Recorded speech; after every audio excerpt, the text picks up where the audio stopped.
नमस्कार दोस्तों, उड़ान आईएएस अकादमी के ई लर्निंग प्लेटफॉर्म पर आप सभी का स्वागत है। दोस्तों, जो अभ्यर्थी मुख्य परीक्षा की तैयारी कर रहे हैं उनके लिए ये वीडियो विशेष रूप से लाभदायक होगा।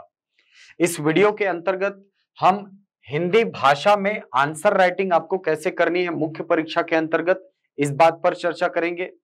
इसके अलावा मैंने इसके अंतर्गत वर्ष 2021 की जो मुख्य परीक्षा है, ठीक है, मैंने 2022 के पेपर को नहीं लिया है, 2021 के पेपर को लिया है। 2021 के पेपर को हम आधार बनाकर देखेंगे कि आपको आंसर राइटिंग कैसे करनी चाहिए और कैसे आंसर राइटिंग करने पर आपको अच्छे अंक प्राप्त हो सकते हैं।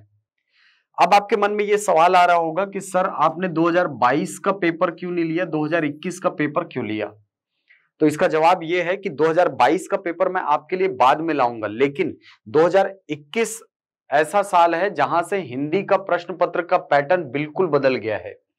मेंस में जब आप आंसर राइटिंग कर रहे हैं और 2021 के पहले के प्रश्नों को देखते हैं तो वो बहुत अलग दिखते हैं 2021 और 2022 के प्रश्न पत्र से। बहुत ज्यादा डिफरेंस आपको देखने को मिलता है। इसीलिए मैंने ये प्रयास किया है कि 2021 को पहले आपका तैयार कराऊं, उसके बाद फिर वर्ष 2022 के प्रश्नों को आपको कैसे डील करना था इसको मैं अलग से एक वीडियो में आपसे बात करूंगा। चलिए, तो बिना विलंब किए सबसे पहले आप सभी के लिए एक जानकारी कि उड़ान आईएएस अकादमी के द्वारा जो प्रीलिम्स की तैयारी कर रहे अभ्यर्थी हैं उन सभी के लिए एक टेस्ट सीरीज का आयोजन 2 जुलाई से किया जा रहा है। 2 जुलाई से ये टेस्ट सीरीज प्रारंभ है, 31 जनवरी 2024 तक चलेगी। यानी लगभग 7 महीने तक आपकी तैयारी जो है वो सतत रूप से बनाए रखने का अभ्यास आपको कराया जाएगा। इस टेस्ट सीरीज के अंतर्गत यदि बात करें तो कुल 50 टेस्ट आपको प्रोवाइड कराए जाएंगे, जिसमें से 31 टेस्ट जीएस के और 19 टेस्ट जो है ये आपको सी सेट के देखने को मिलेंगे। हमने सी सेट को एकदम से नेग्लेक्ट भी नहीं किया है, क्योंकि आप सभी को पता है कि वर्ष 2019, 20, 21, 22 इन 4 वर्षों में प्रारंभिक परीक्षा के अंतर्गत सी सेट जो है ये बहुत महत्वपूर्ण भूमिका में था। बहुत सारे अभ्यर्थी ऐसे थे जिन्होंने जीएस में ठीक ठाक स्कोर किया था, यानी अगर उनका सी सेट क्वालिफाई हो जाता तो वो जरूर मेंस एग्जाम लिखते, लेकिन चूंकि वो सी सेट में फेल हो गए इसीलिए वो रेस से बाहर हो गए। तो सी सेट को हमने बिल्कुल नेग्लेक्ट नहीं किया है। सी सेट के अंतर्गत आपको 19 टेस्ट दिए जाएंगे और इस 19 टेस्ट के अंतर्गत जितने टॉपिक आपके प्रारंभिक परीक्षा में पूछे जाते हैं उनके अच्छे प्रश्नों के स्तर के साथ आप अपनी तैयारी कर सकते हैं। साथ ही जीएस के टेस्ट को भी इसी तरीके से तैयार किया गया है जैसा कि पिछले 2 वर्षों में आपने सीजीपीएससी का पैटर्न देखा होगा। पिछले 2 सालों में जीएस के पेपर का भी स्तर बहुत अच्छा रहा है। तो बिल्कुल आप अपनी तैयारी की पूर्णता के लिए बिल्कुल ये टेस्ट सीरीज ज्वाइन करिए और बिल्कुल आत्म मूल्यांकन करने का बहुत अच्छा जरिया है ये आपके लिए। तो इस टेस्ट सीरीज से जुड़िए, बहुत ही नॉमिनल फीस रखी गई है आपके लिए और जितने भी ब्रांचेस हैं हमारे उन सभी जगह आप जाकर के टेस्ट दे सकते हैं ऑफलाइन रूप से। ऑनलाइन भी आप चाहें तो ये टेस्ट दे सकते हैं, ऑफलाइन और ऑनलाइन की सुविधा उपलब्ध है आपके लिए, कहीं से भी ये टेस्ट आप दे सकते हैं। इसके अलावा यदि आप देखेंगे तो तत्काल रिजल्ट जानने की आपको सुविधा। अब देखिए, ये जो रिजल्ट होगा वो केवल आपके ब्रांच यानी एक ही ब्रांच पर आधारित नहीं होगा। हमारे जितने ब्रांचेस हैं उनका संपूर्ण रूप से एक रिजल्ट बनाया जाएगा, जिससे कि आप अपनी तैयारी का बेहतर आकलन कर सकते हैं। तो हमारे जितने ब्रांचेस है वहां पर तो ये टेस्ट सीरीज उपलब्ध ही है। इसके अलावा बिलासपुर में जो नालंदा लाइब्रेरी है और कवर्धा में जो कल्पतरु लाइब्रेरी है वहां पर भी ऑफलाइन जाकर के आप ये टेस्ट दे सकते हैं। तो इस टेस्ट सीरीज की जानकारी के लिए आप इन दिए गए नंबरों पर संपर्क कर सकते हैं। ये जो 2 नंबर दिख रहे हैं आपको इनमें से किसी पर भी आप व्हाट्सएप कर दीजिए, आपको सारा डिटेल इसका मिल जाएगा।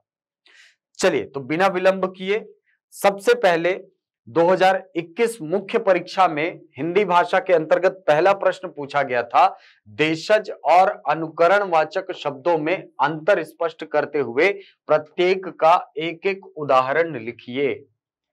अब देखिए, यहां पर आप सभी को पता है कि पहले के पैटर्न में भी ऐसा होता था कि शुरुआत के जो 2 क्वेश्चन हैं वो आपके परिभाषा से ही पूछे जाते थे। लेकिन पहले परिभाषा क्या हुआ करती थी, 2019-2020 की परिभाषा मैं बता रहा हूं आपको। वहां पर पूछा गया था स्वर और व्यंजन को परिभाषित कीजिए, वर्ण और अक्षर को परिभाषित कीजिए। तो बहुत बेसिक स्तर पर वहां पर परिभाषा पूछी जाती थी। यहां पर परिभाषा जो है वो थोड़ा सा एक कदम आगे बढ़ा है और आपको पूछा है देशज शब्द और अनुकरणवाचक शब्द। तो देशज शब्द क्या होते हैं सर? देशज शब्द ऐसे शब्द होते हैं जो किसी क्षेत्रीय भाषा या बोली से निकलकर मुख्य भाषा में शामिल होते हैं। तो इसके अंदर शब्द है जैसे कि लोटा, और क्या शब्द है सर? खिड़की शब्द है, इसके अलावा पगड़ी शब्द है। ये सब देशज शब्दों के उदाहरण के अंतर्गत आते हैं। अगर मैं अनुकरणवाचक शब्दों की बात करूं तो अनुकरणवाचक शब्द ऐसे शब्द होते हैं जिनका निर्माण एक ही शब्द की पुनरावृत्ति से हो, जैसे फड़फड़ाना, जैसे गुड़गुड़ाना, जैसे बड़बड़ाना। तो आपको ये अंतर स्पष्ट करना था, 1 नंबर का प्रश्न था, आप यहां पर पूरा 1 नंबर ला सकते थे। अगला क्वेश्चन, वर्ण संयोजन और वर्ण में क्या अंतर होता है? तो देखिए सबसे पहले तो आप सभी को वर्ण पता होना चाहिए। वर्ण भाषा की लघुत्तम इकाई होती है जो ध्वनि चिन्हों के लिखने के काम आती है। आप सीधा यहां पर लिख सकते थे कि ध्वनि चिन्हों का लिखित रूप वर्ण कहलाता है। वर्ण संयोजन क्या है? वर्ण संयोजन वर्णों के संयोजन से सार्थक शब्द के निर्माण को हम वर्ण संयोजन कहते हैं। वर्ण की अगर मैं बात करूं तो ये वर्ण है, ये वर्ण है, ये वर्ण है, ये वर्ण है, लेकिन इनका संयोजन करके एक सार्थक शब्द का निर्माण करना, जैसे जैसे मैं बोलूं घ धन अ धन र धन आ, इनका संयोजन करके आपने एक सार्थक शब्द बनाया, इसे ही कहा जाता है क्या? वर्ण संयोजन। और जब आप इसको तोड़ते हैं ऐसे छोटे छोटे भाग में वर्णों के रूप में तो उसको वर्ण विन्यास कहा जाता है। वर्ण विन्यास का उल्टा होता है क्या? वर्ण संयोजन। तो आपको वर्ण संयोजन और वर्ण में अंतर स्पष्ट करना था। बेसिकली आपको यहां पर दोनों की परिभाषा लिखते हुए दोनों के एक एक दो दो कम से कम उदाहरण लिखने थे, आपको पूरे अंक यहां पर मिलते और मिला हुआ है। आंसर शीट हमने देखा है, वहां पर पूरे अंक मिले हुए हैं इन दोनों क्वेश्चन पे। ठीक, चलिए अगला क्वेश्चन। अगला क्वेश्चन है प्रेरणार्थक धातु तथा नाम धातु से क्या आशय है? 2-2 उदाहरण लिखिए। तो प्रेरणार्थक धातु ऐसे धातु होते हैं जो प्रेरणा के माध्यम से क्रिया रूप में बदलते हैं, जैसे लिखना, यह सामान्य है। इसके बाद लिखाना प्रथम प्रेरणार्थक और लिखवाना ये द्वितीय प्रेरणार्थक क्रिया कहलाती है। तो प्रेरणार्थक धातु के अंतर्गत क्या आएगा सर?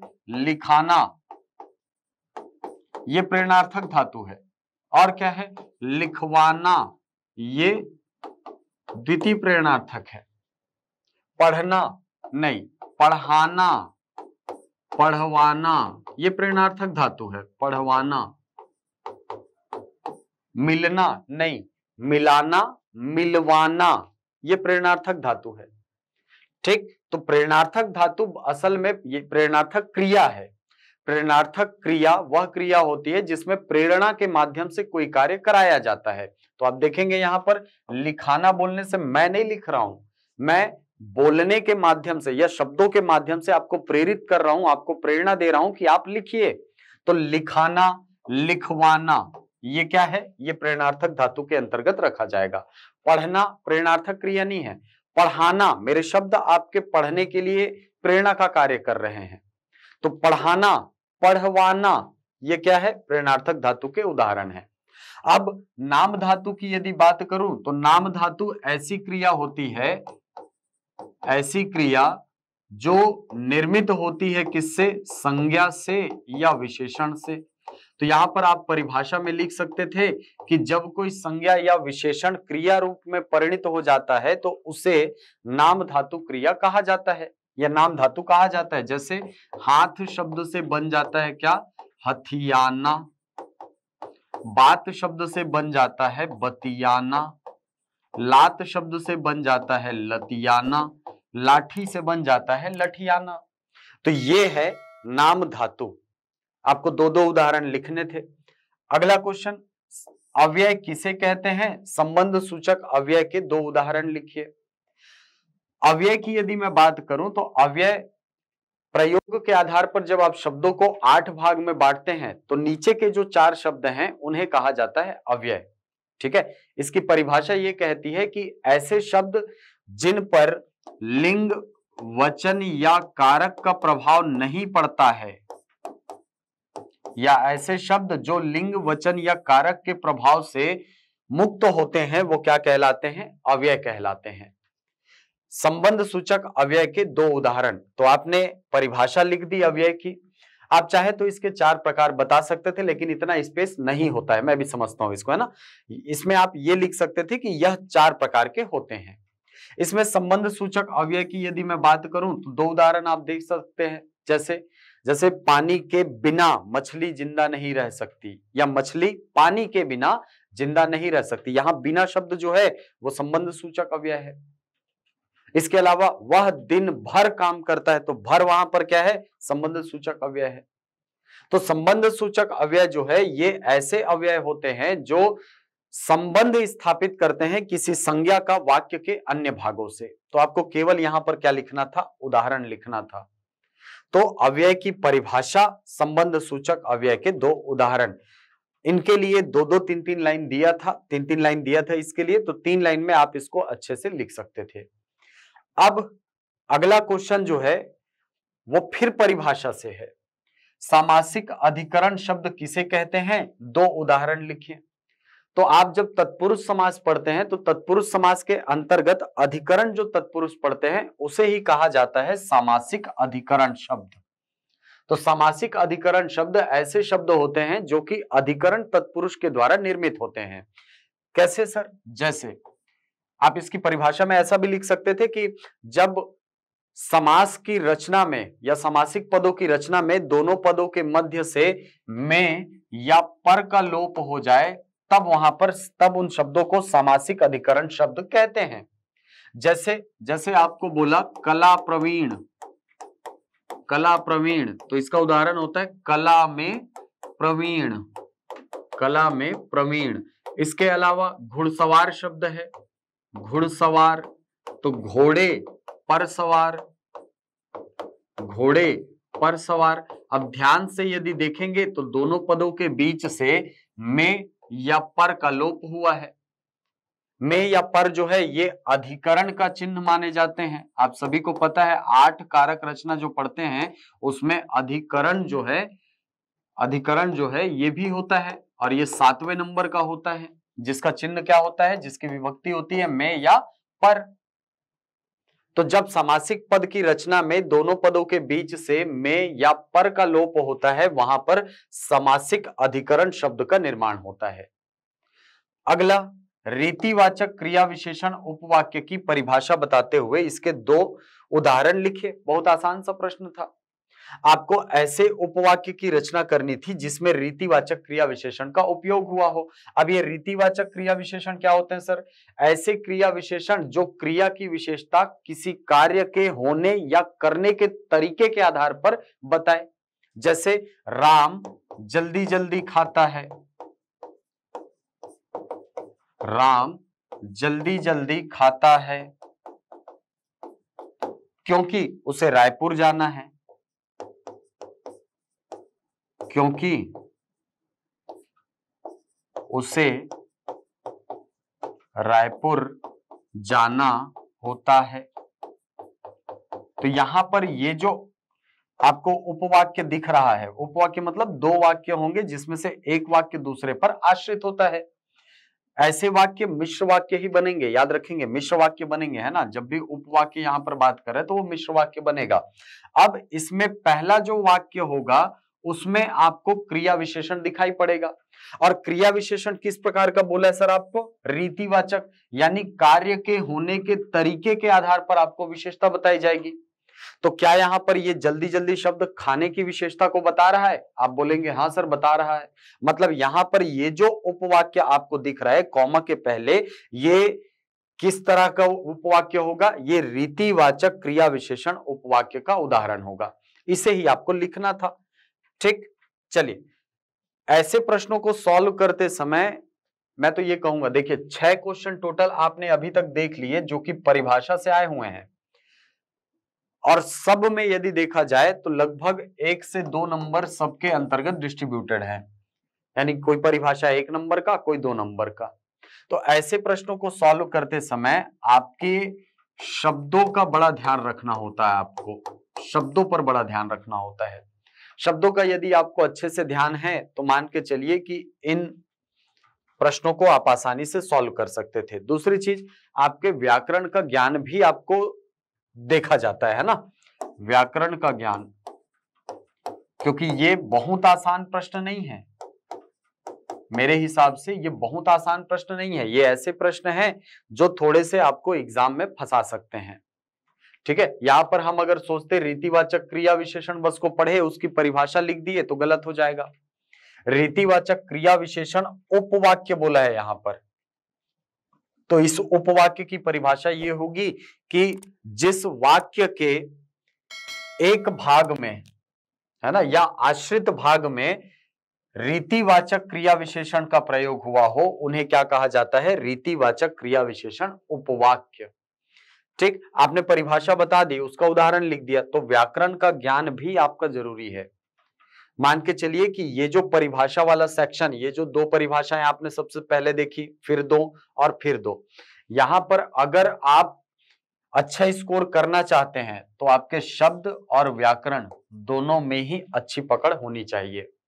और यही अंतर है वर्ष 2019-20 के पेपर में और 2021 और 2022 के पेपर में। 2019 और 20 का पेपर जो था वो इतना कठिन नहीं पूछता था, लेकिन 2021 और 22 में प्रश्नों का स्तर बहुत अच्छा रखा है। तो अब ये मान करके चलिए कि शुरुआत में जो परिभाषाएं पूछी जा रही है वो हवा हवाई परिभाषाएं नहीं होंगी, और न ही वो बहुत आसान सी परिभाषाएं होने वाली है, वो थोड़ा सा डीप में जाकर के पूछेगा। जैसे 2022 में आपने देखा होगा 2 परिभाषाएं पूछा है, एक निपात पूछा है, दूसरा बलाघात को पूछा है, ये दोनों पूछा है। अब ये सामान्य रूप से देखा जाए तो व्याकरणिक सेक्शन में रहता नहीं है, हमारे जो सिलेबस सीजी व्यापम या सीजीपीएससी की परीक्षा होती है वहां पर निपात या बलाघात होता नहीं है, लेकिन इसको आपने पूछा है तो आपको जवाब भी देना होगा। ठीक है, इसके संबंध में मैं एक आध दिन और वीडियो लेकर के आऊंगा 2022 वाले वीडियो के 2022 के प्रश्नों के लिए, तो इसके लिए चिंता मत करिए। आप सबसे पहले बात मानिए, परिभाषाओं पर मेहनत करना शुरू करिए। परिभाषा यदि आपकी अच्छी होगी तो मान के चलिए कि शुरुआत के जो प्रश्न हैं वो बहुत अच्छा इंप्रेशन डालेंगे आपका। और कहा भी जाता है ना, first impression is last impression, यानी शुरुआत के जो प्रश्न हैं यहां पर आप जैसा परफॉर्म करते हैं उसी आधार पर जो चेक करने वाला है उसका माइंडसेट भी बनता है। इसीलिए जो बाकी के प्रश्न पत्र, मैं खासकर 3 से लेकर के 7 के बीच में बच्चों को बार बार बोलता हूं, आप 2 नंबर वाले प्रश्नों को हल्के में मत लीजिए, वही आपको अच्छा स्कोर करके देंगे। ठीक है, 4 में कम एक मतलब 1 नंबर तो काटेगा ही, 3 नंबर देगा वो। 8 नंबर का प्रश्न आ रहा है तो वहां 6 से ऊपर नंबर बहुत मुश्किल से मिलता है। अगर 10 नंबर का प्रश्न है सेकंड पार्ट में तो वहां पर मान के चलिए 6, 7, 8 इससे ऊपर नंबर नहीं देता है वो। अगर 15 नंबर का प्रश्न है तो 12 के ऊपर नंबर नहीं मिलते हैं, कटता है। लेकिन 2 नंबर के प्रश्न ऐसे होते हैं, अगर आपने 6 प्रश्न सॉल्व किए हैं तो संभावना है कि पूरे 12 में 12 अंक अगर आपको मिल सकते हैं, बशर्ते आपने आंसर सही लिखा हो और अच्छा लिखा हो। तो ये इन चीजों पर आपको ध्यान देना होगा, इसके लिए शब्द पर और व्याकरण के ज्ञान पर। अब अगला क्वेश्चन पर्यायवाची शब्द से है। आपको एक एक पर्यायवाची शब्द लिखने को कहा है। ये वर्ष 2020 में भी देखने को मिले था, 2021 में और 2022 में भी देखने को मिला कि वहां पर पर्यायवाची के रूप में एक एक शब्द बोला है, जो कि पर्यायवाची पता नहीं उसको नहीं बोलेंगे फिर। ठीक, चक्षु आंख को बोलते हैं, अरविंद कमल को बोलते हैं, वसुधा धरती को बोलते हैं, उपालंब उलाहना को बोलते हैं। आसान था, बहुत कठिन नहीं था, है ना। निम्नलिखित शब्दों के विलोम शब्द लिखिए। ठीक है, आपको विलोम शब्द लिखना था इसका, तो 4 शब्द आपको दिए हुए हैं, 2 नंबर का प्रश्न था, ये भी 2 नंबर का प्रश्न था। अगर आप यहां पर सही स्कोर करना चाहते हैं तो सही लिख दीजिए शब्द। जितना हो सके ये आपके निर्भर करता है शब्द ज्ञान पर। शब्द ज्ञान आपका जितना होगा उतना ही आप इस सेक्शन से स्कोर करेंगे। अब बहुत सारे विद्यार्थी बोलते हैं कि सर पर्यायवाची, विलोम, इनको कैसे पढ़ा जाए? इनको पढ़ने का तरीका बहुत आसान है। अभी देखो मेंस का एग्जाम होने में बहुत टाइम है, तो आप लोग क्या करिए, हर दिन कम से कम 10-10 पर्यायवाची लगातार पढ़ते रहिए। कितने होंगे? ज्यादा से ज्यादा 300-400, 300 होंगे ज्यादा से ज्यादा, चलो 400 मान लिए, तो 40 दिन में आपके पूरे पर्यायवाची, विलोम, जो अनेकार्थी शब्द हैं, अनेक शब्दों के लिए एक शब्द है, समुच्चारित भिन्नार्थक है, यदि आप डेली एक एक घंटा भी दे रहे हैं इन सारी चीजों में, एक एक घंटा, ठीक है, दिन में 1 घंटे में आपको क्या करना है? 10 पर्यायवाची करना है, 10 विलोम करना है, 10 अनेक शब्दों के लिए एक शब्द करना है, 10 समुच्चारित भिन्नार्थक शब्द करना है। अगर आप चाहें तो इसमें 10 उपसर्ग, 10 प्रत्यय, लेकिन इसकी राय मैं नहीं दूंगा आपको, है ना, कि 10 उपसर्ग 10 प्रत्यय, इसको भी आप करते रहो, है ना। और इसके अलावा 10 अनेक शब्दों के लिए एक शब्द।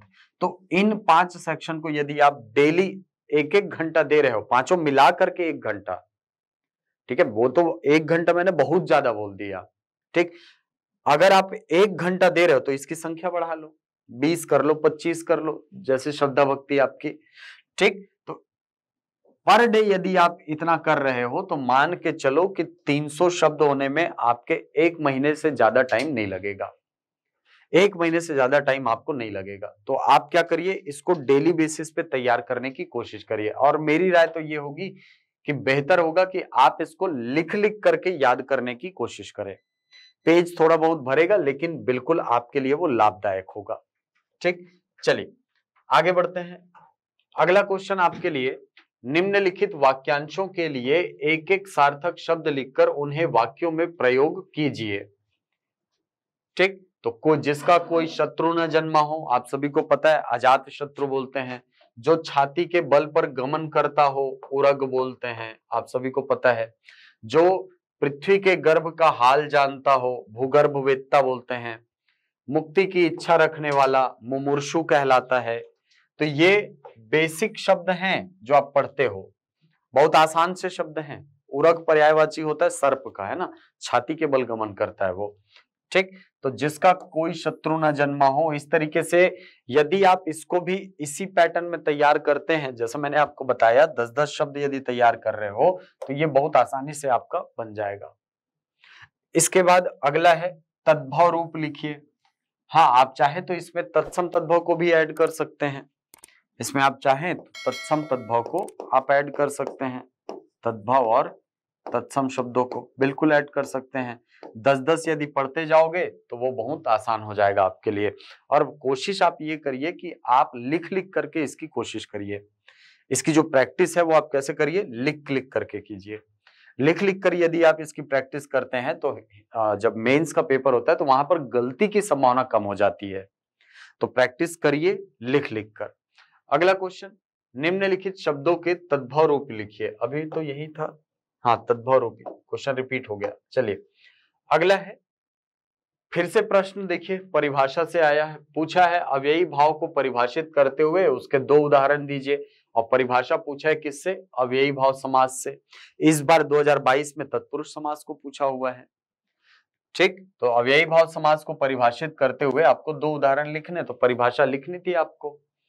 वह समास जिसमें पूर्व पद, है ना, प्रधान होने के साथ साथ एक अव्यय हो, क्या कहलाता है, अव्ययी भाव समास कहलाता है। बस आपको पुस्तकी भाषा में इसकी परिभाषा लिखनी थी और इसके 2 उदाहरण देने थे, जैसे आजन्म, आमरण, आजीवन, यथाशक्ति, यथा कर्म, यथार्थ, प्रतिदिन, प्रतिपल, प्रतिक्षण, इतने सारे शब्द हैं, आपको 2 उदाहरण लिखने थे इसमें से। अगला है, निम्नलिखित सामासिक पदों का समास विग्रह कर समास के नाम लिखिए।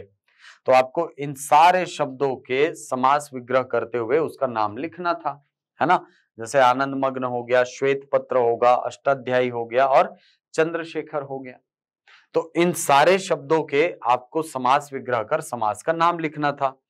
फिर है आपका निम्नलिखित शब्दों का संधि विच्छेद कीजिए। संधि विच्छेद आपको करना था और देखो बहुत आसान से शब्द दिए हैं, बहुत आसान से शब्द, जिसमें से दो शब्द तो मुझको यहीं पर दिख रहे हैं यण स्वर संधि के। ये यण के हैं, शावक अयादि है और उच्छिष्ट जो है ये आपका व्यंजन संधि है, सामने दिख रहा है। ठीक है, आप इसको तोड़ेंगे तो अध्ययन कैसे टूटेगा सर? अधिधन अयन में टूट जाएगा। शावक जो है ये शौधन अक में टूटेगा, शौधन अक। उच्छिष्ट टूटेगा उत धन शिष्ट में टूट जाएगा। वैसे ही मध्वाचार्य जो है ये टूटेगा मधु धन आचार्य में, ऐसा टूट गया। 2 नंबर का क्वेश्चन, पूरे 2 नंबर आपको यहां पर मिल सकते थे। अगला क्वेश्चन है, हिंदी में प्रयुक्त विराम चिन्हों को लिखिए। हिंदी में जो 20 प्रकार के विराम चिन्ह प्रयुक्त होते हैं उनको आपको डील करना था। और मजे की बात ये कि यहाँ पर लगभग आपको 10 से 12 लाइन ही दिए हुए थे। ठीक है, एग्जैक्ट लाइन तो मुझे अभी याद नहीं है ना, हालांकि आंसर शीट रखी हुई है, लेकिन 10 से 12 लाइन दिए हुए थे और चिन्ह कितने हैं आपके पास? 20। तो लगभग 10 प्रकार के चिन्हों को आपको एक एक लाइन में डील कर देना था। ठीक, अगला, हिंदी में प्रयुक्त निम्नलिखित उपसर्गों से 2-2 शब्दों की रचना कीजिए। 2 शब्द बनाने थे, तो अनु से आप शब्द बना सकते हो, अनुकरण हो गया, अनुसरण हो गया। अगर आप संधि वाला शब्द बनाना चाहते हैं तो अन्वेषण शब्द बन सकता है, अनु उपसर्ग है, इसमें भी अन्वय शब्द बन सकता है, यहां भी अनु उपसर्ग है। इसी प्रकार परि शब्द है, इससे अगर आप डायरेक्ट शब्द बनाना चाहते हैं तो बन जाएगा क्या? परीक्षा बन जाएगा, पर परिधन इच्छा। इसके अलावा और बन जाएगा परिभ्रमण, परिक्रमण, ऐसे शब्द बन जाएंगे। संधि वाले शब्द बनाना चाहते हैं तो यहां पर बन जाएगा पर्यावरण, संधि वाला शब्द है, वहां भी परि उपसर्ग है। तो आप चाहे तो दोनों में से किसी भी प्रकार के शब्द बना सकते हैं, कोई दिक्कत नहीं है, दोनों सही है। अगला देखिए, अगला है तद्धित प्रत्यय किसे कहते हैं? आस और पन प्रत्ययों से एक एक शब्द की रचना कीजिए। तो तद्धित प्रत्यय ऐसे प्रत्यय होते हैं जो जुड़ते हैं किसके साथ? या तो संज्ञा के साथ, या तो सर्वनाम के साथ, या जुड़ते हैं विशेषण के साथ। तो संज्ञा, सर्वनाम या विशेषण के साथ जुड़ने वाले प्रत्ययों को तद्धित प्रत्यय कहा जाता है। आस से मिठास, खटास, कड़ा, है ना, ऐसे शब्द बनते हैं, मिठास हो गया, खटास हो गया।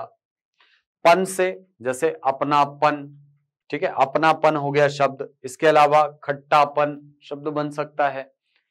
तो बहुत सारे शब्द हैं, आप चाहे तो इनसे शब्द बना सकते हैं।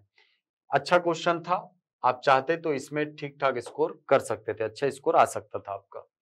अगला है निम्नलिखित शब्दों के शुद्ध रूप लिखिए। शब्द शुद्धि से आपको क्वेश्चन दिया है, आपको यहां पर दिख रहा है 6 क्वेश्चन है टोटल, 6 क्वेश्चन है, तो मान के चलो 3 नंबर का तो है ही क्वेश्चन। ठीक, लघुत्तर गलत लिखा है। लघु धन उत्तर में बड़ा ऊ होता है, दीर्घ स्वर संधि का उदाहरण है। घनिष्ठा नहीं होता, घनिष्ठा होता है। वैसे ही उपनिवेशिक नहीं होता, औपनिवेशिक होता है। दुरावस्था नहीं होता, दुर्वस्था होता है। दुह धन अवस्था, दुर्वस्था हो जाता है। प्रागैतिहासिक होता है। हिरण्यकशिपु होता है, कशिपु, ऐसा। बहुत आसान से प्रश्न पूछे थे, जो बेसिक शब्द है वही पूछा था आपको।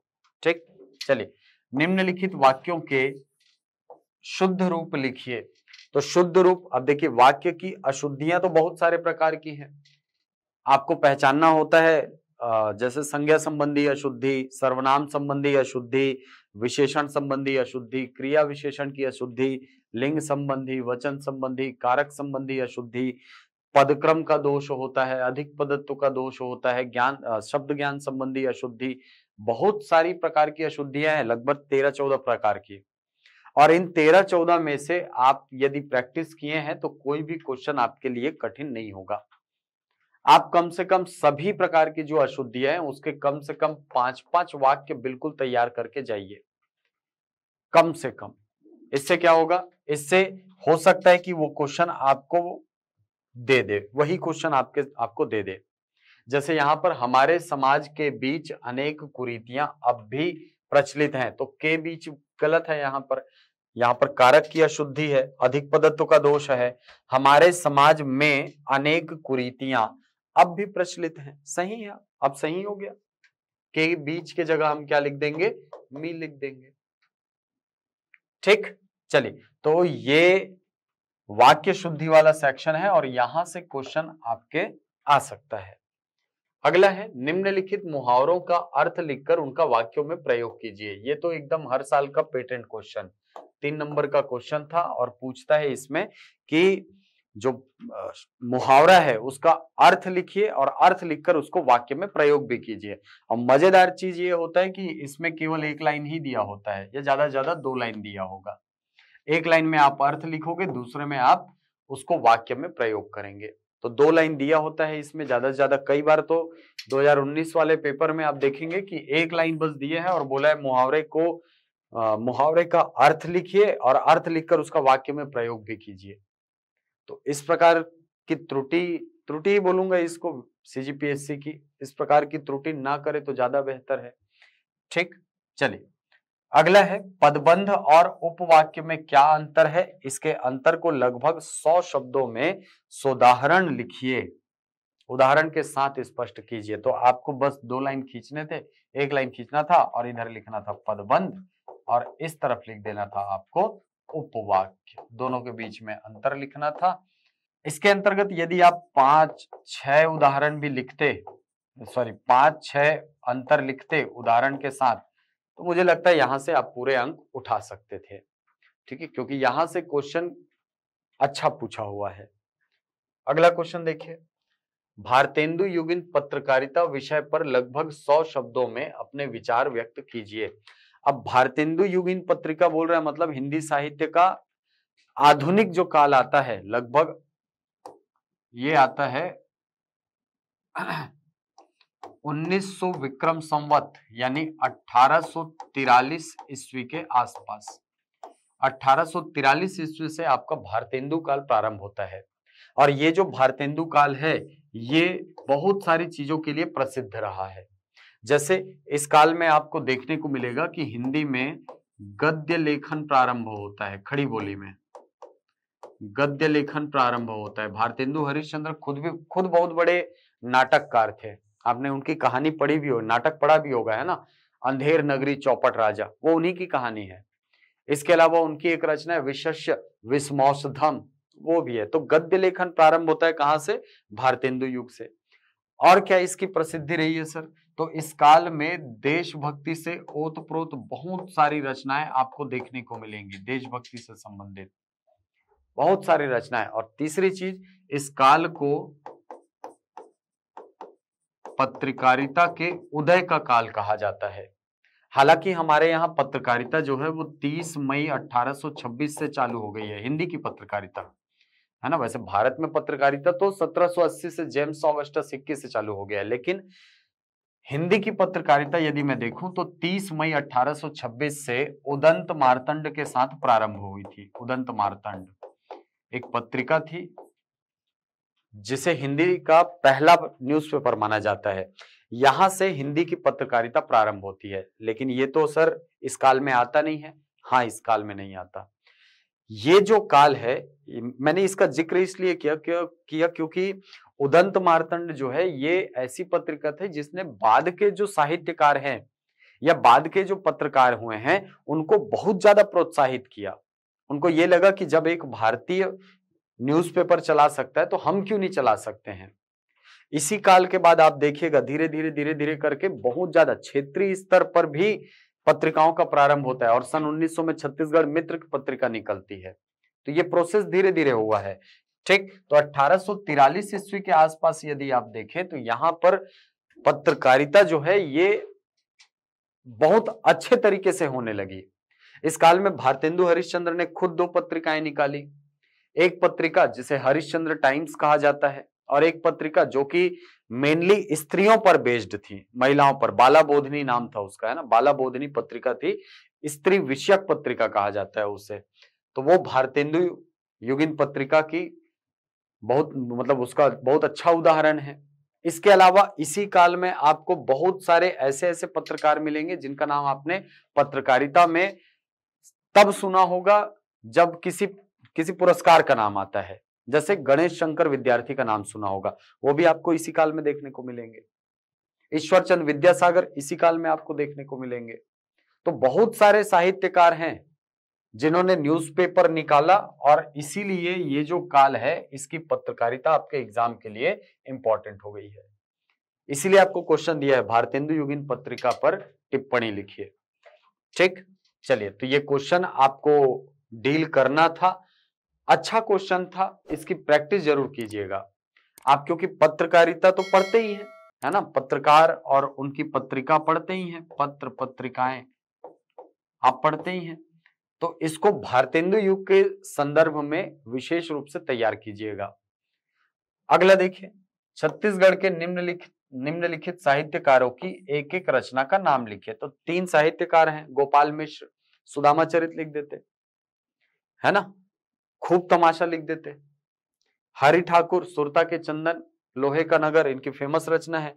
श्यामलाल चतुर्वेदी पर्रा भर लाई, भोलवा भोलाराम बनिस, तो बहुत सारी रचनाएं हैं, ये तो बहुत फेमस साहित्यकार हुए हैं हमारे यहाँ। ठीक, इनकी रचनाएं आपको लिखनी थी। अगला क्वेश्चन, रीतिकाल के नामकरण पर लगभग 100 शब्दों में सार्थक टिप्पणी लिखिए। देखिए, रीतिकाल जो है ये हिंदी साहित्य के काल विभाजन के अंतर्गत तीसरे नंबर का काल है। ठीक है, आचार्य रामचंद्र शुक्ल का विभाजन यदि आप देखें तो आचार्य रामचंद्र शुक्ल ने पूरे हिंदी साहित्य के इतिहास को प्रारंभ माना है लगभग 1050 विक्रम संवत से। 1050 विक्रम संवत से हिंदी साहित्य का इतिहास प्रारंभ होता है। यदि ईस्वी सन में बात करें तो लगभग 993 ईस्वी से हिंदी साहित्य का इतिहास प्रारंभ माना जाता है। और हिंदी साहित्य के पूरे इतिहास को इन्होंने 4 भागों में बांटा है। पहले काल को इन्होंने नाम दिया आदिकाल, आदिकाल। दूसरे काल को इन्होंने नाम दिया था पूर्व मध्यकाल। हालांकि बाद में इसका नामकरण फिर से किया जाता है ना, 1838 में आचार्य रामचंद्र शुक्ल की 2 किताबें आई हैं। असल में एक 1928 में आई और दूसरी आई थी 1938 में। तो 1928 की जो किताब थी उसमें इन्होंने ये जो 4 भाग किए थे, उसमें पहले काल का नाम दिया था आदिकाल, ठीक है, दूसरे काल का नाम दिया पूर्व मध्यकाल, फिर इन्होंने नाम दिया उत्तर मध्यकाल, और फिर उसके बाद इन्होंने नाम दिया था आधुनिक काल। बाद में आदिकाल का नामकरण मैंने बताया ना 1938 में आदि का एक और संस्करण आया इस किताब का, हिंदी साहित्य का इतिहास पुस्तक का नाम। इसके नए संस्करण में आदिकाल को उन्होंने नाम दिया वीरगाथा काल, पूर्व मध्य काल को उन्होंने कहा भक्ति काल, और तीसरा जो काल है उत्तर मध्य काल, इसे ही उन्होंने नाम दिया रीति काल। इसे उन्होंने रीति काल नाम दिया। तो इसी के नामकरण पर आपको टिप्पणी पूछ रहा है। ठीक है, 100 शब्दों में आपको सार्थक टिप्पणी लिखनी है। तो रीतिकाल का जो नामकरण है वो बेसिकली श्रृंगार परक रचनाओं के कारण इसको कहा जाता है रीतिकाल। वैसे रीति शब्द को अलग अलग साहित्यकारों ने अलग अलग तरीके से परिभाषित किया है, लेकिन सबसे प्रसिद्ध जो है वो आचार्य वामन की परिभाषा है, जिसमें उन्होंने कहा रीतिरात्मा काव्यस्य विशिष्ट पद रचना रीति। ये उनकी पूरी परिभाषा है ना, रीतिरात्मा काव्यस्य, रीतिरात्मा काव्यस्य विशिष्ट पद रचना, विशिष्ट पद रचना रीति, ये उनकी परिभाषा मिलती है। तो इस परिभाषा को आप चाहते तो कोट कर देते। अब इस काल में जो साहित्यकार हैं, जो रचनाकार हैं, उनको आप 3 भागों में बांटते हैं, ये भी आप मेंशन कर सकते थे, रीति सिद्ध कवि, रीति बद्ध कवि, रीति मुक्त कवि। तो रीति सिद्ध कवि में एक ही नाम आता है बिहारी का, बिहारी सत्सई उनकी फेमस रचना, अमरूक शतक उन्हीं की रचना। इसके बाद रीति बद्ध कवियों में बहुत सारे राइटर हैं, जैसे मतीराम है, पद्माकर हैं, है ना, बहुत सारे साहित्यकार हैं। रीति मुक्त कवि में नाम आता है घनानंद का, और घनानंद की रचना आती है इसमें सुजान चरित। ठीक है, सुजान चरित उनकी रचना आती है, विरह लीला उनकी रचना आती है। ठीक है, तो आप ऐसे बांट करके भी बता सकते थे, तो यहां से अच्छा स्कोर किया जा सकता था। यदि आप रीतिकाल के बारे में जानते हैं तो बिल्कुल यहां से अच्छा स्कोर कर सकते थे। अगला है निर्गुण काव्य धारा के कोई भी 3 प्रमुख कवि और उनकी एक एक रचना का नाम लिखिए। देखिए, ये जो भक्ति काल मैंने आपको बताया, जिसको उन्होंने पहले पूर्व मध्य काल कहा था और बाद में इसको भक्ति काल कहा, इस काल को या इस काल के साहित्यकारों को आप 2 भागों में बांटते हैं, एक सगुण शाखा, दूसरा निर्गुण शाखा। सगुण शाखा के अंतर्गत आते हैं, सगुण शाखा फिर 2 भाग में बढ़ती है, एक राम भक्ति शाखा और एक कृष्ण भक्ति शाखा। वैसे ही निर्गुण शाखा भी 2 भागों में बढ़ जाती है, एक प्रेम मार्गी शाखा और दूसरा ज्ञान मार्गी शाखा। तो प्रेम मार्गी शाखा में जितने सूफी कवि हैं, जैसे मुल्ला दाऊद हो गए, कुतुबन हो गए, है कि नहीं, जायसी हो गए, ये सब आते हैं प्रेम मार्गी शाखा में। ज्ञान मार्गी शाखा के सबसे बड़े कवि माने जाते हैं अपने कबीरदास जी, जिसे हजारी प्रसाद द्विवेदी ने कहा था ये वाणी के डिक्टेटर हैं भाई, ये वाणी के तानाशाह हैं। ठीक, इसके अलावा ज्ञान मार्गी में और आते हैं मलूक शाह, मलूक दास, सॉरी है ना, मलूक दास। कबीरदास की रचना यदि देखें तो कबीरदास की रचना में आपको मिलेगा साखी, सबद, रमैनी। ये तीनों को मिला करके जो धर्मदास हैं, धनी धर्मदास, जिसके बारे में आप पढ़ते हैं, उन्होंने इन तीनों को मिला करके संकलित किया और पुस्तक का नाम रखा बीजक। तो ये रचना है कबीरदास की। मलूक दास की रचना देखेंगे तो मलूक दास की रचना में आपको ज्ञान बोध देखने को मिलेगा। ज्ञान बोध बहुत फेमस रचना है उनकी। अजगर करे न चाकरी, पंछी करे न काज, सबके दाता राम, सुना है आपने। ठीक है, तो वो मलूक दास की रचना है। दास मलुका कह गए, सबके दाता राम, ये निर्गुण भक्ति शाखा। तो निर्गुण भक्ति शाखा में 3 कवियों के नाम लिखने थे आपको, और यदि आप चाहते तो इसमें ज्ञान मार्गी में नाम लिख सकते थे गुरु नानक का, उनकी रचना है सोहिला। जपूजी उनकी रचना है। इसके अलावा और एक रचना है उनकी आसा दीवार, फेमस रचना है उनकी। ठीक, तो निर्गुण शाखा के अंतर्गत 3 कवियों के नाम और उनकी एक एक रचना का नाम आपको लिखना था। आसान प्रश्न था मेरे हिसाब से। अब अगला जो प्रश्न है वो है अपठित गद्यांश से। अब गद्यांश आपको पहले ही बता दूं, 2 प्रश्न पूछे जाते हैं, लगभग 12 नंबर के प्रश्न होते हैं। 2 प्रकार के प्रश्न होते हैं, एक जो गद्यांश पूरा देगा ऐसा, और उसमें क्वेश्चन देगा शीर्षक लिखिए और 1/3 शब्दों में संक्षिप्तीकरण कीजिए। तो संक्षिप्तीकरण से क्वेश्चन आता है, ये 6 नंबर का क्वेश्चन है, 6 नंबर का। दूसरा जो गद्यांश होगा उसमें पूरा पैराग्राफ देगा और उसके आंसर और उससे कुछ कुछ प्रश्न पूछेंगे। उस प्रश्न का उत्तर जो है वो उसी पैराग्राफ में छुपा होता है। तो इस प्रकार का गद्यांश आपने सॉल्व किया है पहले भी। तो ये पहले प्रकार का गद्यांश था। और एक मजे की बात बता रहा हूं, यहां से कभी भी पूरा नंबर नहीं मिलता है। अगर आप 6 नंबर में आपने सही शीर्षक भी लिखा और 1/3 शब्द में संक्षिप्तीकरण भी कर दिया तो मान के चलिए आपको 4 से ऊपर नंबर वो नहीं देता है। 1 नंबर वो शीर्षक में पूरा दे देगा, लेकिन यहाँ आपको कभी कंप्लीट नंबर नहीं देता है। ठीक, तो इसके लिए परेशान मत होइए। अगला देखिए, अगला ये देखिए, फिर से आ गया अपठित गद्यांश और उससे कुछ कुछ क्वेश्चन दिया हुआ है। ये पूरा पैराग्राफ, ये उसका कुछ कुछ क्वेश्चन, आपको उस क्वेश्चन को सॉल्व करना है। अगला है आपका कार्यालयीन आदेश का उदाहरण। अब पत्र लेखन से क्वेश्चन आ गया। पत्र लेखन वाले सेक्शन में तो मैं बोलूंगा आप पत्र लेखन बहुत अच्छे से तैयार करके जाइए, क्योंकि 6 नंबर का एक आता है ना, और टोटल 2 प्रश्न आते हैं, मतलब 12 नंबर का। और 2022 में तो 14 नंबर का पूछा हुआ है पत्र लेखन।